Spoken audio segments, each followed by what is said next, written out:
18 eta 25 urte bitarteko gazteak dira, gehienak kanpotik, estatuko beste lurralde batzuetatik etorriak, historia, arkeologia edo antzeko ikasketak egiten ari dira ia denak.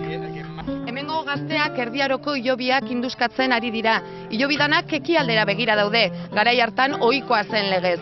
Hango taldetxoa berriz, Gazteluko harresia ateratzen ari da.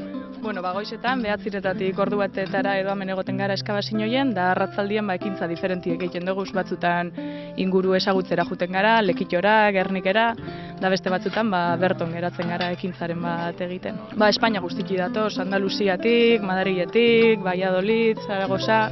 Gaur Antonio Rivera kultura, gazteria eta kiroletako sailburu ordearen bizita izan dute auzolandegian. Sailburuak arkeologia aztarnategiko lanak bertatik bertara ezagutzeko aukera izan du, esate baterako bertan agertutako kapitel erromanikoa, Erdiaroko ezpatak edota 14. mendeko txanponak ikusi ahal izan ditu. Ondare arkeologikoaren garrantzia azpimarratzeaz gain, auzolandegiak eurak goraipatu ditu sailburuak, gazteek elkarlanean aritzeko duten gaitasuna nabarmendu du.